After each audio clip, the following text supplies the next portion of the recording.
एक राजा के मंत्री थे, वो बड़े सत्संगी थे, तो उनका अभ्यास पड़ गया था कि जैसे कुछ भी हो तो कहते भगवान की बड़ी कृपा। तो राजा के साथ शिकार खेलने गए थे, प्रत्यंचा खींची और चूक हो गई तो अंगूठा यहाँ से कट गया।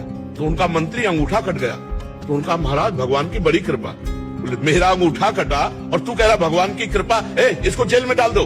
बोले ये भी भगवान की बड़ी कृपा। उनको अनुभव था कि मंगल भवन भगवान से कभी अमंगल हो ही नहीं सकता। वो सत्संगी थे। अब वो तो तुरंत आज भी है कि अगर हाथ कट जाए तुरंत उसको डॉक्टर के पास ले जाया जाए, विज्ञ डॉक्टर हो तो हाथ संचालन कर। और उस समय तो औषधियों का जोर था, अंगूठा कुछ दिन में ठीक हो गया।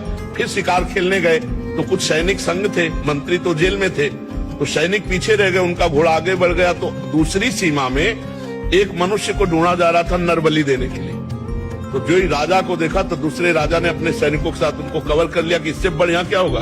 पड़ोसी राजा, अब राजा को पकड़ लिया गया, बंदी बना के ले गए, स्नान आदि कराया, और जब बलि के लिए ले जाने लगे तो देखा अंगूठा में कटे का चिन्ह। तो उसी की बलि चढ़ाई जाती है जो तनिक भी अंग भंग न हो। तो उन्होंने कहा भाई ये तो बलि देने लायक नहीं, छोड़ो इसको। छोड़ दिया। अब उनको लगा यार मंत्री ने ठीक कहा था, अगर अंगूठा न कटा होता तो गला कट जाता, भगवान की बड़ी कृपा।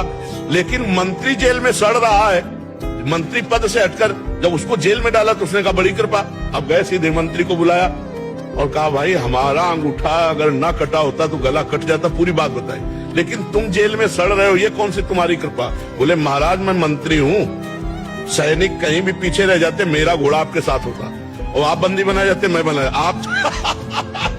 आप तो अंगूठे के कटे होने से बच जाते, लेकिन मेरी बलि चढ़ जाती। तो भगवान ने मुझे जेल में रखा है, बड़ी कृपा।